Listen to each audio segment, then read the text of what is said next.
ซันเปเปอร์ท่านผู้ชมทางเขาซันเปเปอร์รถติดรถรอเข้าห้องงาน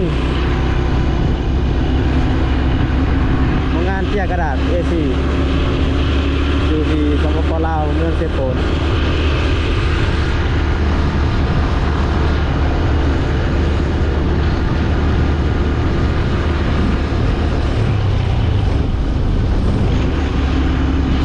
รถรอเข้าห้องงานหลายแห้งเลย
ลักร้อยนะ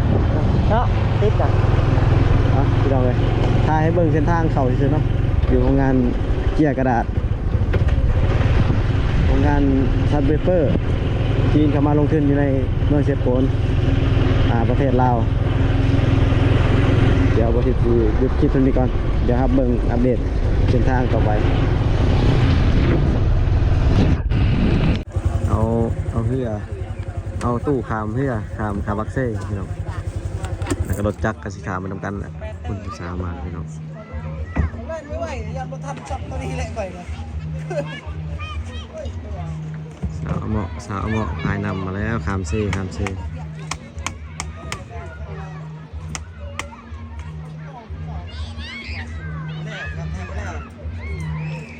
วเหมาะขามเซ่มาแล้วพี่น้องเลย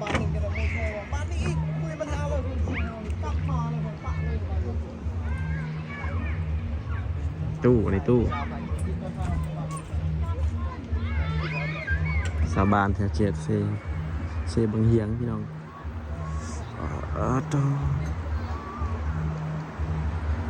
ธรรมศาสตร์งามๆเลยธรรมศาสตร์พี่น้องเลย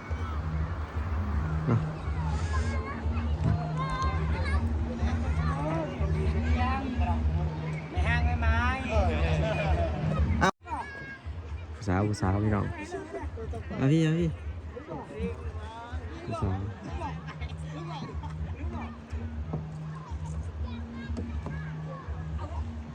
สาวงามเลยน้องสาว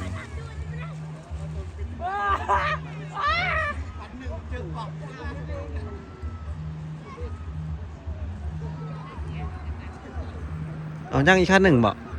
คิดว่ามัดเลยคิดว่ามัดเลยย่างอย่างเนาะ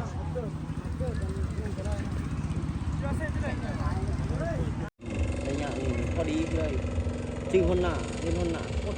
ชาวบ้านขามผักเซไปดองรอดูคลิปเต็มที่ขามผักเซงานดองทางบ้านละงานดองกำลังขามตูไปเนาะเดี๋ยวเบิ่งคลิปเต็มอันนี้เป็นคลิปการเดินทางมาฮอดเซ่พี่น้องเดี๋ยวถามเบิ่งนำกันเด้อท่านผู้ชมฝากติดตามชมนำกันใน EP ต่อไปเนาะ